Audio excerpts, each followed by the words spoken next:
Bueno, Dante, cuéntanos acerca de tu libro, Economía para herejes. Bueno, ¿qué te puedo decir? Mi libro es un libro hereje, ¿no? En el sentido de que no cree en la fe normalmente mantenida entre la comunidad académica de los economistas, ¿no? John Kenneth Galbraith, el gran economista institucionalista norteamericano, escribió un libro llamado La Sociedad Opulenta, en 1958 se publicó, y en el capítulo 2 él hablaba de la sabiduría convencional y decía que entre los economistas había una especie de eso, de sabiduría convencional, de una especie de creencias que todos aceptaban como correctas, como válidas, ¿no? Y en ese contexto, un hereje sería alguien que no cree en esa sabiduría convencional. El libro va en esa línea de cosas, cuestiona los principales postulados de la economía convencional, que es la teoría neoclásica, sustento teórico del modelo económico neoliberal, o apoyo teórico al menos. ¿Por qué se ha dado eh, este avance del paradigma económico y no hubo antes otras personas que han podido cuestionar por qué creemos en esto, ¿no? Partiría cuestionando las premisas de la pregunta. O sea, uno, en el sentido propiamente científico, no ha habido mucho avance en la teoría neoclásica. Se ha quedado básicamente en los mismos esquemas matematizados que poco toman en cuenta factores como la incertidumbre fundamental, riesgo, indeterminismo, cuestiones conductuales, cuestiones culturales, etcétera. La economía convencional considera esto como exógeno, o sea, como fuera del estudio de los economistas, y en ese contexto dialoga poco en realidad esta teoría económica convencional con otras ciencias. Entonces, creo que como ciencia social, que es lo que es o debería ser la economía, no ha tenido mucho avance en ese sentido, ¿no? Respecto de cuestionamientos sobre esto, los ha habido, y en mi libro Economía para herejes recojo muchos de los cuestionamientos que ya han habido al respecto. Tal vez la característica distintiva de mi libro sea que es más sistemático, eso sí. O sea, ha habido autores de escuelas como el institucionalismo, la escuela austriaca, el post-keynesianismo, el marxismo, etcétera, muchos enfoques que han cuestionado la teoría económica convencional.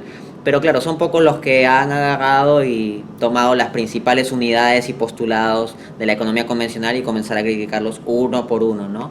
En ese sentido, sí, el libro es una innovación respecto a lo que se había hecho antes, pero ya existían críticas, ¿no? Ojo que es sobre todo una innovación en lo que es el habla hispana, ¿no? Hay muy pocos libros de esta tipología en habla hispana. En habla inglesa sí hay un libro que más o menos va en una línea similar, que se llama The Banking Economics, ¿no? Que significa Desnudando a la economía, de Steve Kim. ¿Por qué entonces si se cuestiona, por qué esto, si se ha descubierto y en su libro se descubre que muchos de los postulados carecen de un buen sustento, por qué es que se enseña en la mayoría de universidades, por qué es que se enseña la teoría neoclásica prácticamente casi todas las universidades cuando alguien quiere estudiar economía, ¿no? Mm. Bueno, eso tiene que ver con lo que estoy trabajando en un paper sobre la llamada despolitización de la economía. O sea que inicialmente a la economía se le llamaba economía política. Hoy en día simplemente se le llama economía, punto. O sea, se pasó de la political economy a la mera economics. Esto se dio porque cuando se estudiaba la economía desde un punto de vista multidisciplinario, donde se tenían en cuenta las relaciones de poder, las clases sociales, el contexto histórico, sucedía que ciertas teorías económicas chocaban con los grupos de poder. Entonces se requería alguna teoría económica que deje de lado todos esos aspectos. Y la teoría neoclásica cuadra perfecto. Simplemente considera a los individuos aislados, el consumidor individual o el empresario individual, interactuando en la estructura neutra del mercado, que es meramente económica, y se habla solamente de eficiencia y de distribución o asignación de recursos, pero nunca de relaciones de poder. Entonces, creo que una de las fuertes razones por las cuales la teoría neoclásica ha prevalecido frente a las demás, más que ser una razón epistemológica, científica, tiene que ver con una razón de orden social político. O sea, la despolitización de la economía, el hecho de que el estudio de las relaciones de poder dentro del estudio de la economía se haya sacado, ¿no? El hecho de que estemos en una despolitización de la economía, como digo, o sea, un alejamiento, una exogenización del factor político, es un fenómeno político, creo. O sea, Y una de las razones principales por la que esta teoría neoclásica se sigue enseñando, creo que es porque no solo ignora, sino también oculta muchos de los problemas económicos que tenemos en la realidad y que tienen que ver con las relaciones de poder. Una teoría económica más amplia que la neoclásica, por lo general, puede poner en jaque a las relaciones de poder, aunque no todos los paradigmas alternativos lo hagan, ¿no? Hay varias otras razones, solo las voy a listar.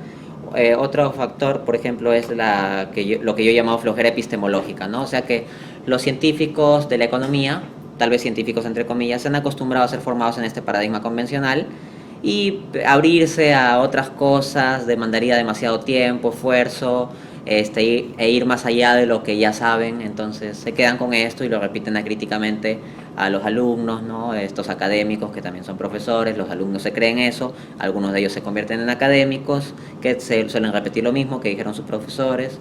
Entonces es una flojera epistemológica y también una inercia, ¿no? La teoría neoclásica en sí, digamos, su valor fundamental se da en producir riquezas, pero concentrar esas riquezas en unas pequeñas manos, que vendría a ser lo de arriba, no en saber cómo distribuirlo. Cuando una universidad enseña a los estudiantes de economía, suponen que van a trabajar en una empresa, y la empresa lo que busca es justamente eso, concentrar la mayor capital para ellos. Entonces, digamos, se puede decir de que es porque la universidad prepara más a los alumnos para que trabajen en una empresa, más de que tengan una capacidad en saber qué economía es beneficiosa para la sociedad. Qué interesante cuestión, y sí, coincido contigo en poner en cuestión eso, ¿no? O sea, este modelo que se está teniendo en general en el mundo, o sea, de la universidad más que como una productora de saber, de conocimiento, de ciencia, de intelectualidad, se está reduciendo a una producción de diplomas para conseguir puestos de trabajo. O sea, una fábrica de individuos para que se inserten en el mercado laboral. Y, ok, o sea, no tengo problema, y es más, me parece bueno y necesario que, o sea, haya una correspondencia entre la universidad y el mercado laboral, pero que la universidad se reduzca a eso y que pierda ese carácter universal, que es lo que se hace que se llame universidad, ese carácter académico, científico, debate, y se reduzca a un mero aprendizaje y enseñanza tecnocráticos para conseguir contratación en un esquema muy concreto de nuestra sociedad capitalista, me parece sí algo que debe ser fuertemente puesto en cuestión. Te cito solo dos cosas breves. Uno, veamos en qué se quieren especializar la mayoría de economistas que salen de nuestras universidades del Perú y del mundo. ¿Cuántos se quieren especializar en desarrollo, en pobreza, en cuestiones de desigualdad o proyectos sociales? Y comparar esos con la cantidad o proporción que se quieren especializar en finanzas, en proyectos privados, etcétera. ¿Cuántos economistas obsesionados con las finanzas, el arte de hacer más ricos a los ricos? ¿Cuán pocos economistas interesados en la economía del desarrollo? O sea, el arte de, o la ciencia de, como quieran verlo, hacer que los pobres sean menos pobres. Hay una divergencia. Y el segundo dato, tomemos libros de economía convencionales, de macroeconomía, de microeconomía y de teoría económica en general, y busquemos cuántas veces aparecen las palabras pobreza, desigualdad y hambre. Si alguna persona puede tomar estos libros en versión PDF y poner en el buscador de palabras estas palabritas, quiero que revisen cuántas veces aparecen y esos términos y lo comparen con los que aparecen otros términos. Y también que vean el contexto en que aparecen términos como pobreza, hambre, desigualdad, etcétera, y se van a dar cuenta de que tenemos una teoría económica convencional muy pobre para afrontar esas cosas. Hay un tema, ¿no? Cuando un economista entra a una empresa, obviamente no le importa distribuir bien la riqueza, sino concentrar la mayor cantidad de riqueza hacia los capitalistas, los de arriba. Es decir, concentrarlo en pequeñas manos. Eso genera que exista una gran desigualdad que lo podríamos llamar como el índice de Gini, ¿no? En una empresa, supongo. El problema es cuando estos economistas aplican esas teorías económicas, que justamente genera ese efecto en la fábrica, donde tienes unos pequeñas personas que tienen mucho dinero y la mayoría que gana muy bajo.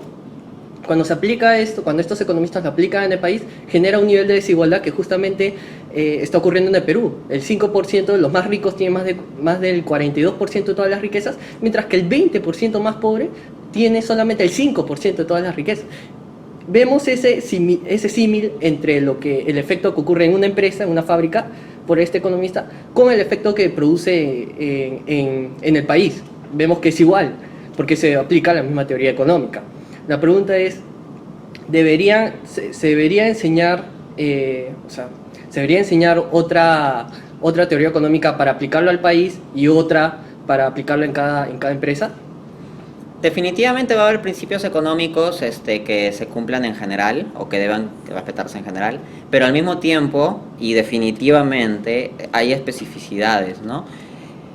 Es cierto que la lógica empresarial se mete en todas partes de nuestra sociedad y eso llega a ser problemático, porque necesitamos sociedades que sean fundamentalmente sociedades decentes y democráticas, no sociedades de mercado. No estoy en contra del mercado ni de la empresa de por sí, o sea, que la lógica empresarial pueda funcionar en un contexto empresarial, dentro, claro está, de ciertos márgenes sociales, morales, ecológicos, etcétera, bien. Pero que esa lógica empresarial se quiera extrapolar y aplicar absolutamente toda dimensión de la vida humana, esa lógica economicista, ¿no?, que han enfatizado economistas neoclásicos como el Nobel Gary Becker, que aplicarlo a todo aspecto de la vida me parece negativo. Entonces, sí, cuando se aplica a cuestiones de desarrollo humano, desarrollo de comunidades o desarrollo de países pues con situaciones complicadas, de pobreza, hambre, desigualdad, etcétera, la mera lógica empresarial que no pone énfasis en estas cuestiones porque no es su ámbito, obviamente se va a caer en muchos errores y equívocos, así que sí, definitivamente requerimos otro tipo de teoría económica. Y quiero cerrar esta parte señalando algo. Por ejemplo, cuando un candidato presidencial se presenta, nos fiamos más, por ejemplo, de que si ha sido empresario.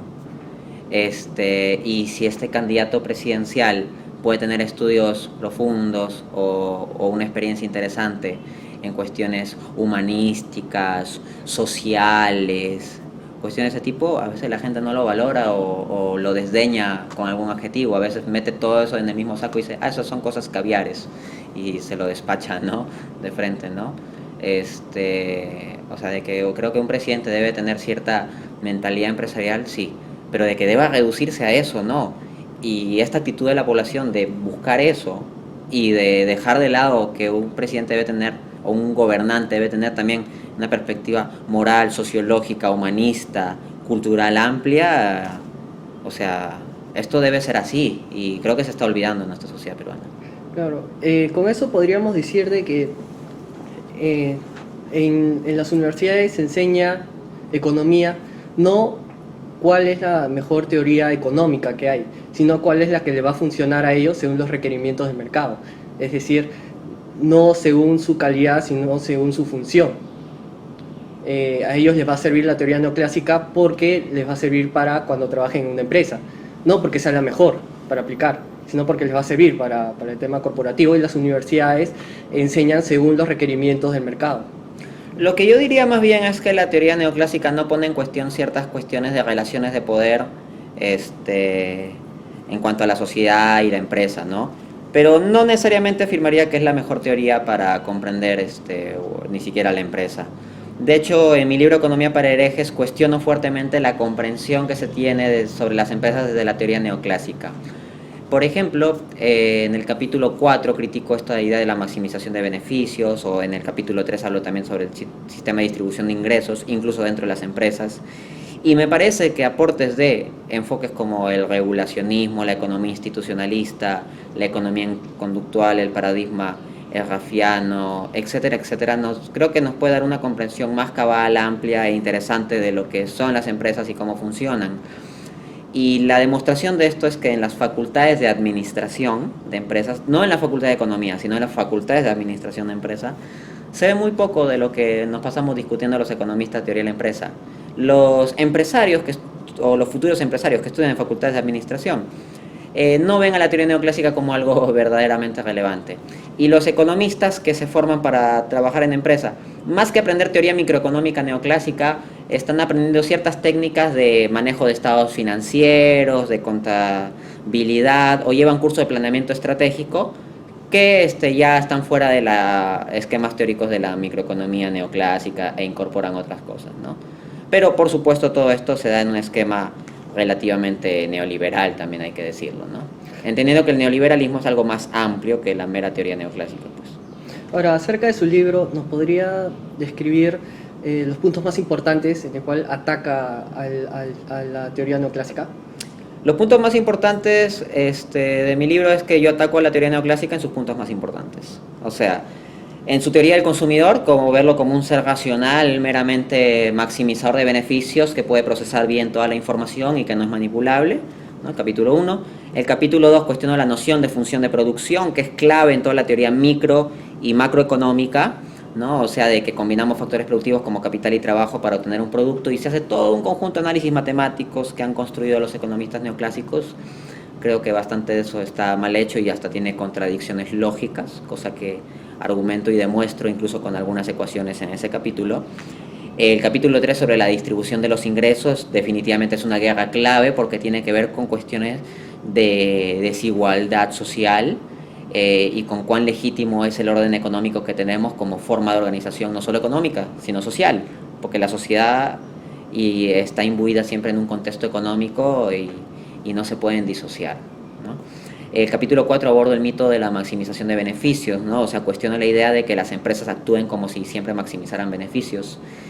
Y demuestro que las empresas del mundo real tienen un comportamiento mucho más complejo y que obedece a muchos más condicionantes y perspectivas que el meramente actuar como maximizadores de beneficios. Capítulo 5, cuestiono el mito de los mercados competitivos. Los economistas llevamos una formación plagada de mercados competitivos. Muchas veces en modelos microeconómicos o macroeconómicos suponemos que los mercados se mueven como competencia perfecta. Sabemos en la realidad, y los profesores que nos enseñan esto lo saben, que el modelo de competencia perfecta no se cumple tal cual en la realidad y que de hecho la realidad es muy muy distinta. Pero el problema es que esa noción teórica que sabemos que es tan irrealista es omnipresente en nuestra formación. Yo cuestiono fuertemente ese modelo de competencia perfecta, incluso a nivel lógico, o sea, muestro que tiene ciertas contradicciones internas. Y pongo en jaque incluso el modelo oferta y demanda, sobre lo cual también he dado una conferencia en la Universidad de Extremadura el año pasado. El capítulo 6, critico la noción de eficiencia de los mercados, ¿no? En el capítulo 7, lo que es el mito del equilibrio general, que es como la herramienta teórica más alabada dentro de la microeconomía neoclásica. El capítulo 8 tiene correspondencias con el 6, el capítulo 8 sobre el mito de la no intervención del Estado. O sea, se ha creado una dicotomía mercado-estado donde son agentes peleados y se dice, los mercados siempre y necesariamente, si los dejas actuar por sí mismos, son eficientes. Y el Estado siempre será ineficiente y corrupto. Entonces pongo en cuestión esa dicotomía, mostrando no que el Estado siempre sea eficiente y transparente, eso no es así, pero muestro que por ejemplo los mercados sí pueden ser ineficientes y también pueden ser corruptos, y que también hay perspectivas históricas y experiencias históricas donde el Estado ha funcionado más o menos bien. Claro que en nuestros estados latinoamericanos no tenemos mucha experiencia de eso, pero de que sea posible, es posible. Y un economista que nunca investigue esa parte de por ejemplo, la experiencia de países del este asiático, jamás va a tener eso en perspectiva como para plantear también reformas del Estado aquí en Latinoamérica, ¿no? El 9º capítulo habla sobre el mito del libre comercio, que es definitivamente clave. Se discute, por ejemplo, en la actualidad en nuestro país se está discutiendo el TPP, Trans-Pacific Partnership. Yo recientemente di una conferencia al respecto en la Universidad Agraria La Molina, de crítica al TPP. Y ya pues mi capítulo donde cuestiono este mito del libre comercio y que el libre comercio nos trae más bienestar a todos, definitivamente es importante para ese tipo de cuestiones. Y finalmente el capítulo 10 donde cuestiono el mito del desarrollo entendido como crecimiento y que debamos ver al crecimiento económico como el objetivo sine qua non que debe seguir una sociedad para considerarse desarrollada o una sociedad que progresa, ¿no? Muy bien, comenzando con justamente el último que ha mencionado. Claro, según la teoría neoclásica, la felicidad se da según el poder adquisitivo que tiene una persona y el poder de satisfacción que puede obtener en el mercado, ¿cierto? Sí. Es algo, bueno, algo contradictorio. Miguel Miers, que es un investigador psiquiatra de la Universidad de Harvard, hizo un trabajo de investigación que duró 75 años y para saber solamente cuál era el elemento principal para la felicidad. Descubrió, en primer lugar, cuando hizo la encuesta acerca del grupo de estudio, para ellos, en qué consistía la felicidad, decían fama y dinero. Dinero sobre todo en la mayoría de casos. Después del estudio, él llega a la conclusión de que la felicidad no se encuentra ni en la fama ni en el dinero. ¿En qué se encuentra? En las buenas relaciones interpersonales. Por ejemplo, una familia bien sólida le genera felicidad a las personas. Hay casos de personas, de jóvenes que tienen mucho dinero, pero su familia está mal estructurada y sufren de depresión y llegan hasta el suicidio. Vemos que la teoría neoclásica no funcionó. Es como que yo diga de que puedo recuperarme de la depresión, de la muerte de mi madre, comprándome un carro de lujo. Algo así, ¿no? No, obviamente que es bastante absurdo. Digamos, pero al mismo tiempo, la teoría neoclásica, el capitalismo en general, promueve el hiperindividualismo. De hecho, justamente en su libro menciona que el capitalismo nace con el hiperindividualismo. La cuestión es que es totalmente contradictorio lo que nos plantea Miguel Miers en su investigación de la Universidad de Harvard acerca de la felicidad se da en las relaciones interpersonales, con el sistema económico que nos promueve la prohibición de las relaciones interpersonales. De hecho, en un trabajo de investigación comparando por qué en Europa se suicidan más que en Latinoamérica, se daban cuenta que en Europa se suicidan más porque eran más hiperindividualizados, por más de que tenían mayor capacidad adquisitiva que los latinoamericanos. Entonces, por favor, ¿nos podría ampliar un poco más acerca de esto? Sí, muy interesantes sus comentarios, ¿no? Bueno, yo he dado una conferencia entera sobre esto en Göttingen, Alemania. Está disponible en YouTube, se titula ¿Por qué no somos más felices si es que somos más ricos? Y ahí abundo sobre este tema. Y tocaba un conjunto de argumentos. El sexto argumento se relaciona con lo que tú has desarrollado. Lo que yo llamaba en la conferencia bienes relacionales. Es decir, que las personas no solo construimos nuestra felicidad en relaciones con las cosas. De hecho, prácticamente no lo construimos en relaciones con las cosas o en absoluto lo construimos en relaciones con las cosas, sino con personas, ¿no? Son las relaciones interpersonales, como bien ha señalado, lo que dan más propiamente la felicidad. Y como también coincido, es muy correcto lo que dices, tenemos un sistema que claro, no lo prohíbe explícitamente, no es que diga un cartel está prohibido, tipo totalitario, pero justamente la sutileza y genialidad diabólica del sistema está en gran parte de que no necesita prohibirlo explícitamente, pero implícitamente está. ¿En qué? Jornadas laborales muy largas, dejan muy poco tiempo para la familia y uno tiene que someterse a un mercado laboral donde te pueden estar llamando a cada momento. Hay personas que los fines de semana tienen que tener el celular prendido y le puede llamar el jefe, y si le llama el jefe tiene que dejar lo que hace e ir a la empresa, ¿no? Entonces, como que en cierto modo nunca se sale a trabajar, se lleva trabajo a la casa, uno se tiene que levantar muy temprano para ir a trabajar y ya ni ve a los hijos, llega tarde y llega cansado, no tiene tiempo para, digamos, jugar con los hijos o salir a pasear con la esposa, ya a veces simplemente, o con el esposo, ¿no? También simplemente se tira en el mueble, ¿no? Y se pone a ver televisión, ¿no? O la mujer también que llega a trabajar, ¿no? Quiere descansar y todo eso, ¿no? Entonces, somos exprimidos por el sistema económico, y esa energía vital que debería ir para nuestras relaciones interpersonales ya ha sido exprimida principalmente por ganarnos la vida. O sea, perdemos la vida en ganarnos la vida, y entonces nos queda muy poca de vida para vivir porque ya lo gastamos en ganarnos la vida. Es una de las grandes contradicciones de nuestro sistema. Y me pareció clave el asunto que mencionaste también, la familia. Familia es muy importante para el sustento existencial, relacional, social de la persona, ¿no? Y hoy en día tenemos que la institución de la familia está siendo fuertemente atacada también, ¿no? Y eso le viene bastante bien al capitalismo también, a este capitalismo neoliberal. ¿Por qué? Porque requerimos individuos individualistas, individuos que consuman de por sí, y piensan solo en sí mismos y en consumir más y más, ¿no? No en individuos que piensan en ahorrar para una familia o buscar vivir sencillamente pero contentos. O sea, cosas así no convienen. O sea, lo que aquí funciona es el consumismo, ¿no? Y bueno, hay muchos movimientos ideológicos y políticos que atacan a la familia, y me parece que eso va a terminar disminuyendo el bienestar de nuestra sociedad en realidad, y ya lo está haciendo, como se ve claramente en Europa, que tienen más dinero pero son menos felices de acuerdo a los estudios que se han hecho al respecto, ¿no? Cierro esta parte citando al gran escritor católico Gilbert K. Chesterton, que decía: quienes buscan destruir la familia no saben lo que destruyen. Quienes buscan deshacer la familia no saben lo que hacen.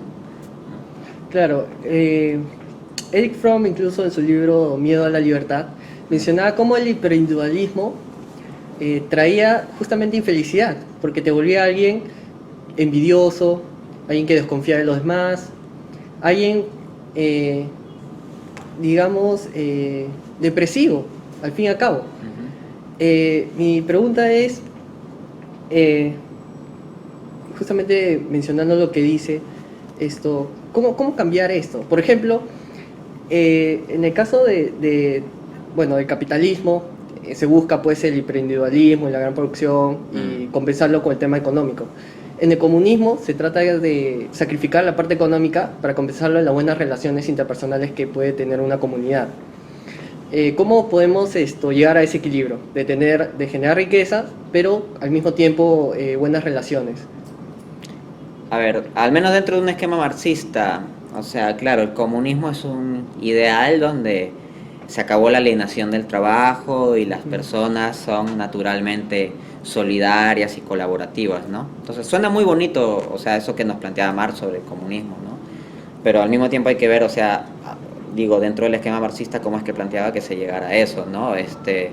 Y él planteaba llegar a esta armonía de relaciones personales e igualdad económica por medio de una revolución violenta y que iba a devenir en un estado totalitario llamado la dictadura del Partido Comunista, y que, como ya le criticaba Mikhail Bakunin, este estado totalitario se iría fortaleciendo en vez de diluirse. Marx pensaba que este estado socialista, que mientras la sociedad vaya acoplándose al nuevo sistema, poco a poco iba a ser más innecesario, y hasta que ya no iba a haber estado, y ahí se llegaba a una etapa comunista donde la sociedad se autoorganizaba y todos eran, qué sé yo, buenos y felices y viva las relaciones interpersonales, ¿no? Pero creo que es más pertinente, y la historia ha ido en ese sentido, lo que decía Bakunin, ¿no? O sea, este estado, si se intentara, y de hecho en las veces que se ha intentado se vuelve más fuerte y termina presionando libertades, ¿no? Entonces tenemos un problema de libertad políticas y libertades económicas, tanto en el capitalismo como en los intentos de supuesto comunismo. Entonces definitivamente hay que ir a alguna visión que vaya más allá de este mero capitalismo y este mero comunismo. Claro. Que a mí me gusta un modelo social comunitarista, sí, de hecho hablo positivamente de la racionalidad andina en el capítulo 1 de mi libro, ¿no? Pero claro, o sea, esto con la hoz y el martillo, o sea, esto no es comunitarista, o sea, esto es de la parte marxista de la que discrepo, ¿no? Pero de que haya que ir a modelos sociales de organización económica más comunitaristas que individualistas, por supuesto que sí. Tenemos una sociedad hiperindividualista y esto es muy negativo para la economía, para la sociedad, para el planeta y para los mismos individuos, ¿no?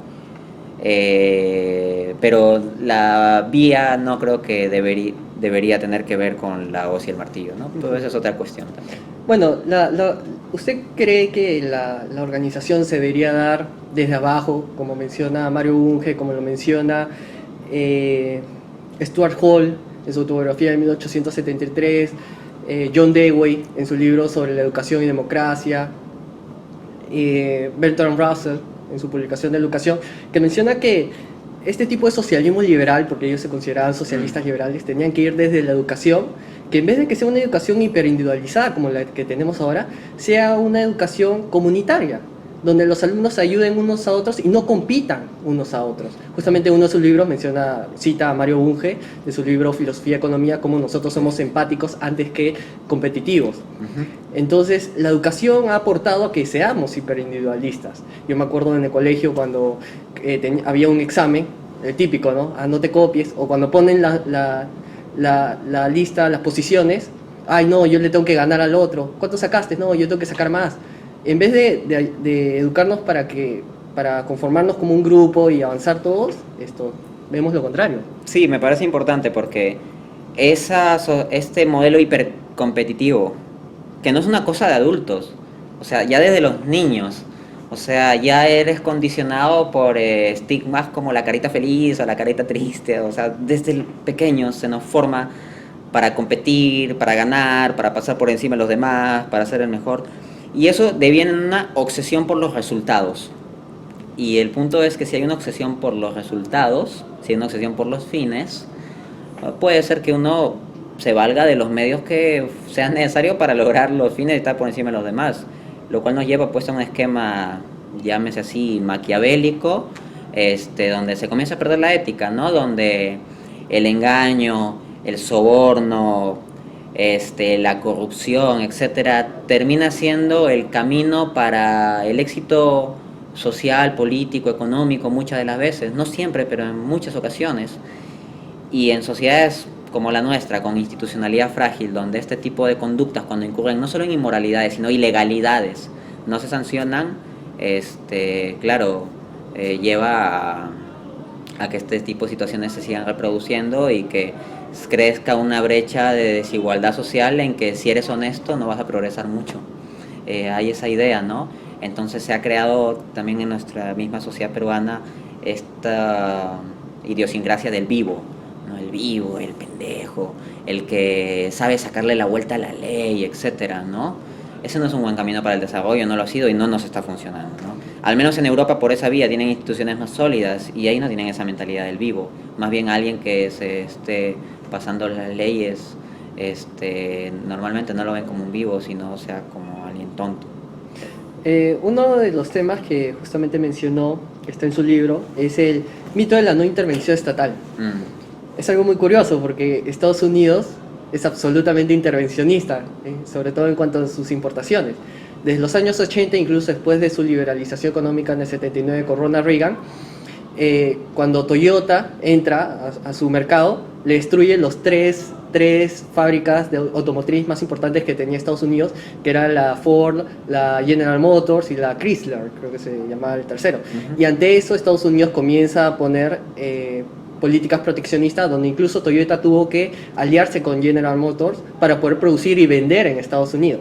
Esto no es todo, en su libro también menciona en el año 96, si no me equivoco, en el gobierno de Clinton, el tema de los tomates con México y cómo los obligó a que subieran sus precios, o la prohibición, después de firmar el TLC con Marruecos en el año 2003-2004, de los medicamentos genéricos, porque se quejaron pues las corporaciones de fármacos, pero ellos nos dicen a nosotros, a los países en vías de desarrollo, que no debemos intervenir, que no se debe utilizar una política proteccionista, se debe aplicar el laissez-faire, el dejar pasar, dejar hacer. Ellos hacen una cosa, pero nos dicen otra cosa. Por favor, ¿nos podría profundizar? Sí, esto lo comento en el capítulo 8 y 9 de mi libro Economía para herejes. Sí, efectivamente es lo que el economista institucionalista Jajo Chang llamaba la patada a la escalera. O sea, que los países desarrollados siguieron una vía donde aplicaron proteccionismo e intervención del Estado para llegar a desarrollarse, y una vez que ya están en la cima del desarrollo, patean esa escalera para que nadie más pueda subir. Entonces, y a los países subdesarrollados que quieren llegar al desarrollo, nos dicen lo contrario, nos dicen nada de intervención del Estado y puro librecambismo, no apliques medidas proteccionistas de protección de tu industria nacional. Cuando ellos sí lo hicieron, y esas medidas que tomaron fueron importantes en su consecución del desarrollo. Y sí lo hacen. Y lo siguen haciendo, es cierto. No es que haya sido un camino que ya dejaron. Como tú bien mencionas, Estados Unidos hasta ahora es una economía muy intervencionista y sabe gestionar bien sus tratados de libre comercio, para implementar esquemas proteccionistas para ellos. Y es que desde la perspectiva estadounidense está prohibido que cualquier país sea nacionalista, excepto Estados Unidos.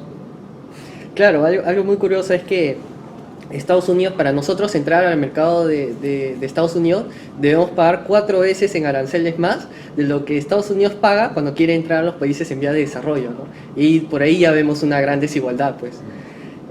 Bueno, una de las cuestiones que abarca es el mito del PBI.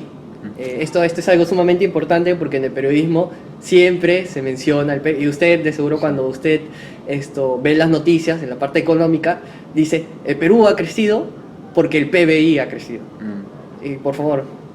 Sí, es un reduccionismo, lo voy a decir así, un reduccionismo asqueroso, o sea, que todo el valor de una sociedad se deba exclusivamente a la medición del PIB, y que yo en mi libro Economía para herejes, en el capítulo 10, doy varios argumentos para mostrar que es una medición bastante limitada.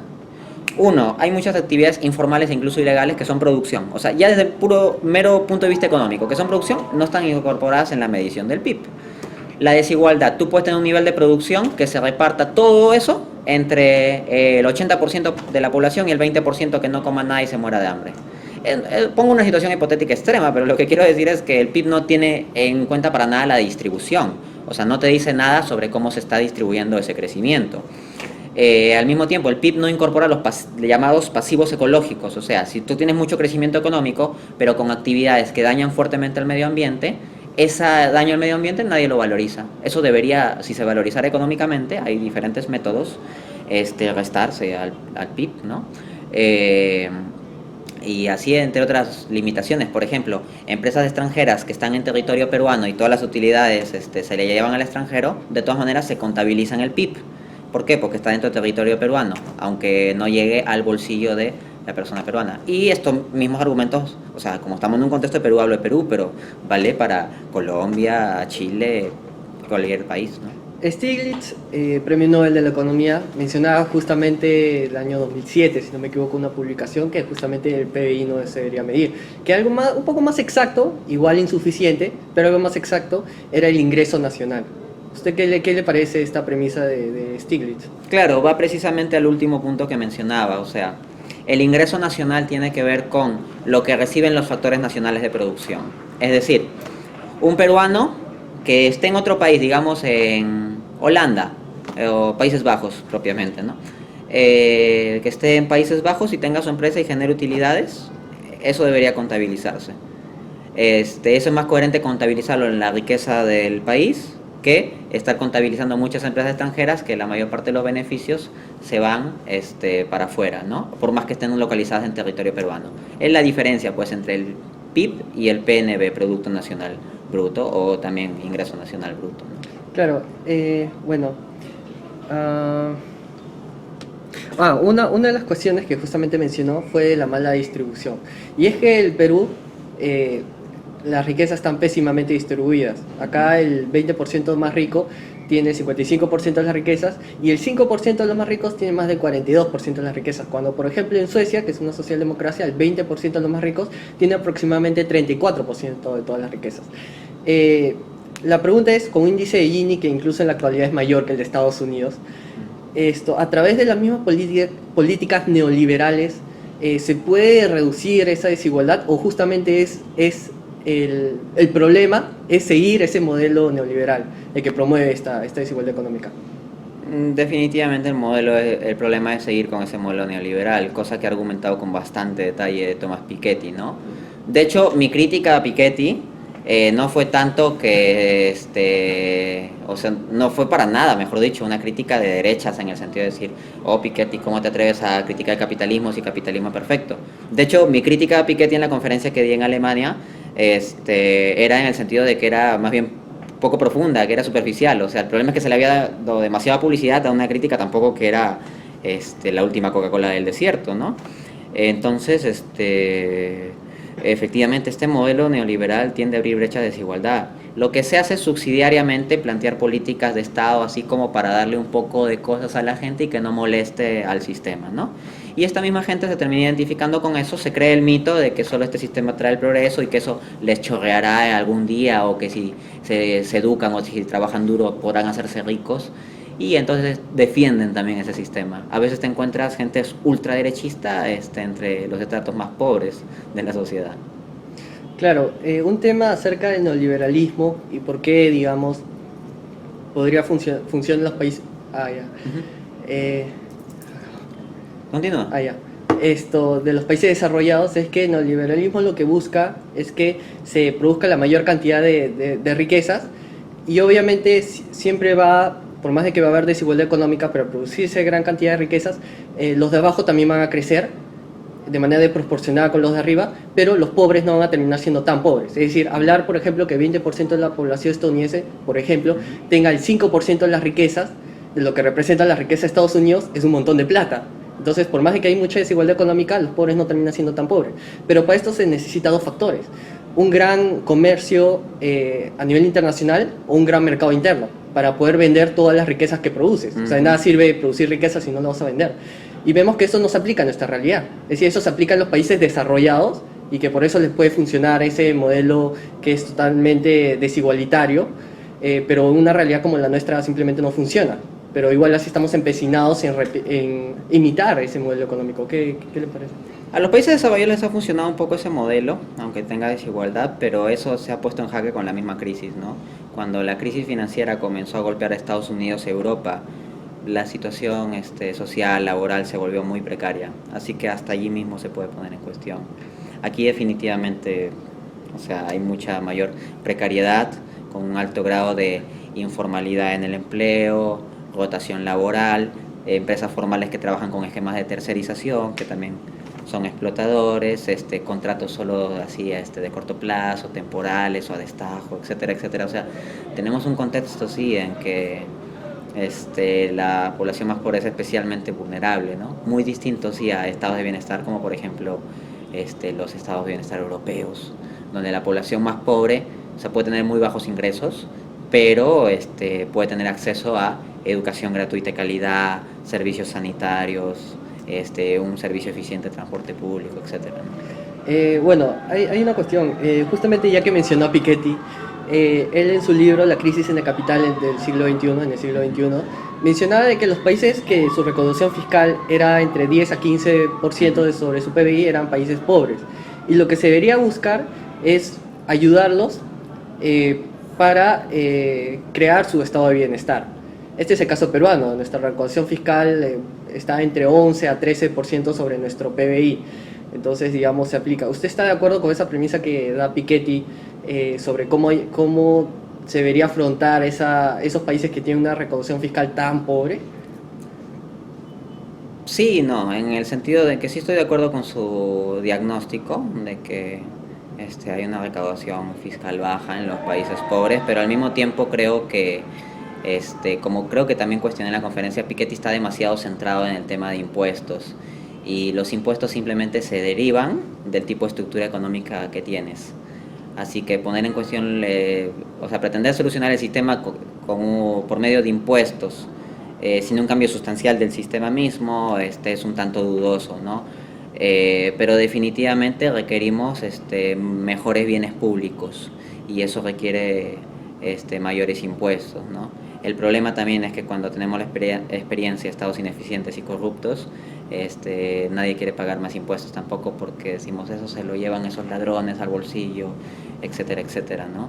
Que es el drama latinoamericano que tenemos. Tenemos que solucionar el problema de la corrupción en el Estado, fortalecer instituciones, porque sin eso, por más que subamos impuestos, no vamos a lograr desarrollo económico ni mayor inversión social, ¿no? Claro, una cuestión acerca de los impuestos. En el diario El País, mencionaban pues los países que tenían mayor recaudación fiscal y estaba Dinamarca primero con 50,09% sobre su PIB, Francia segundo con más de 42%, etc. Pero lo que decía el diario era que si ponías un impuesto de casi 20%, o sea, desde 20% a más, las empresas ya los capitalistas ya comenzaban a pensar en la deslocalización de la producción. Entonces, si tú me quieres subir los impuestos, me voy a un país que me da flexibilidad laboral, es un paraíso fiscal, etcétera, y por la globalización yo vendo mis productos igual al mercado que yo quiero ir. ¿Cómo combatir contra eso, no? Se quiere subir los impuestos, pero no se quiere que la inversión privada se vaya. Bueno, Piketty trata así un poco sobre eso en su libro y habla de, por ejemplo, ciertos impuestos internacionales que se pudieran convenir. Y claro, acá se requiere una coordinación internacional también para cierto tema de impuestos. Yo recojo mucho una propuesta que me impactó, por la cual creo que se debe luchar, que era la propuesta del economista Osvaldo Rivero, que hablaba sobre, en su libro El mito del desarrollo, hablaba sobre los pactos de supervivencia. O sea, que haya un pacto internacional que tenga como objetivo vinculante, o sea, no objetivo como dicen pues a veces las Naciones Unidas o la Organización de Estados Americanos, etcétera, o sea, de que no haya hambre en el mundo, o sea, puros poemas. O sea, un objetivo legalmente vinculante de que nadie muera de hambre en el mundo. O sea, de minimizar las muertes por hambre o eliminar que haya gente que muera de hambre, ¿no? O sea, pactos de supervivencia, o que haya gente que muera por no poder acceder a servicios de salud muy básicos, ¿no? Hay muchísimos niños que mueren de enfermedades que son, o sea, fácilmente curables, pero que no se dedican recursos económicos o suficientes proyectos internacionales o nacionales para solucionar eso.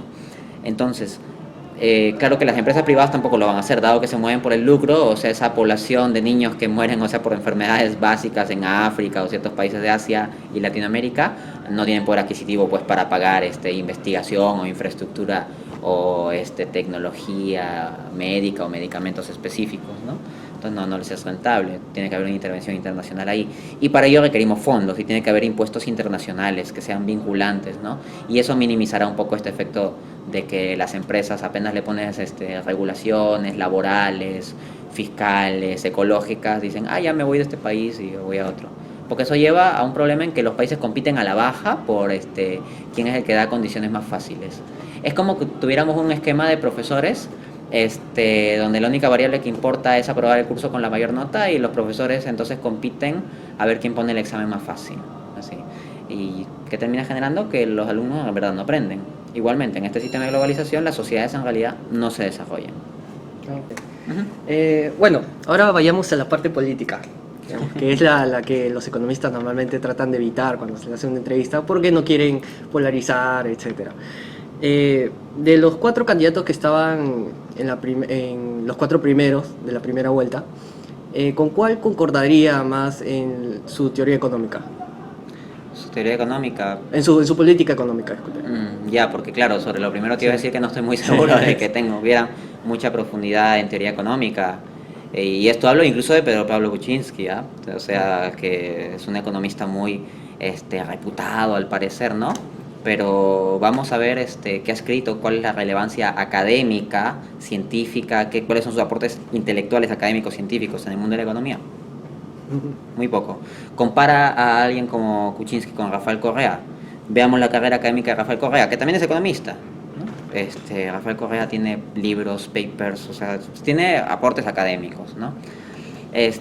Sobre política económica, bueno, la verdad es que tengo discrepancias importantes con cada uno de los candidatos, ¿no? Y en general es así, para mí es muy difícil casarme con alguno. Y ni siquiera es que sea neutro, o sea, es que casi todos me caen mal. Por ejemplo, yo he sido muy crítico del TPP. Barnechea decía, bueno, que al principio decía como que estaba a favor del TPP, después estaba a favor, pero hay que aceptarlo con ciertas concesiones. Le diría, oye, no seas ingenuo, el TPP es un todo nada, o sea, eso de que acepto el arroz chaufa, pero le voy a quitar la cebollita china, o acepto qué sé yo, el café ya con su azúcar, pero le voy a quitar el azúcar, no, eso no es una situación fácil de hacer. Entonces, ahí Barnechea es ingenuo.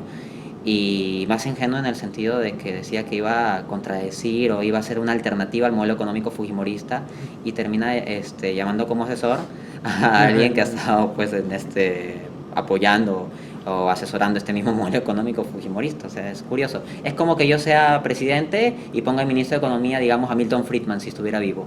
O sea, el economista heterodoxo poniendo al superortodoxo, o sea, es un poco raro, ¿no? Bueno. ¿Con quién concordaría un poco más?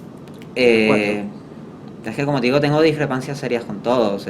Obviamente, siendo crítico del neoliberalismo, modelos como los propuestos por Pedro Pablo Kuczynski o Keiko Fujimori, obviamente tengo discrepancias, pero al mismo tiempo veo ciertos problemas de sostenibilidad, pertinencia en ciertas propuestas de Verónica Mendoza. Por ejemplo, ciertos asuntos como que hace propuestas relacionadas con la tasa de interés de referencia. A ver, la tasa de interés de referencia es potestad del Banco Central. Alguien del Poder Ejecutivo pone miembros en el Poder, puede nombrar miembros en el Banco Central, pero no puede manejar directamente la política monetaria. Y si se busca manejar directamente la política monetaria, eso rompe con lo que tenemos actualmente en nuestro orden legal, constitucional, etcétera. Y uno dirá, bueno, pero eso hay que cambiarlo.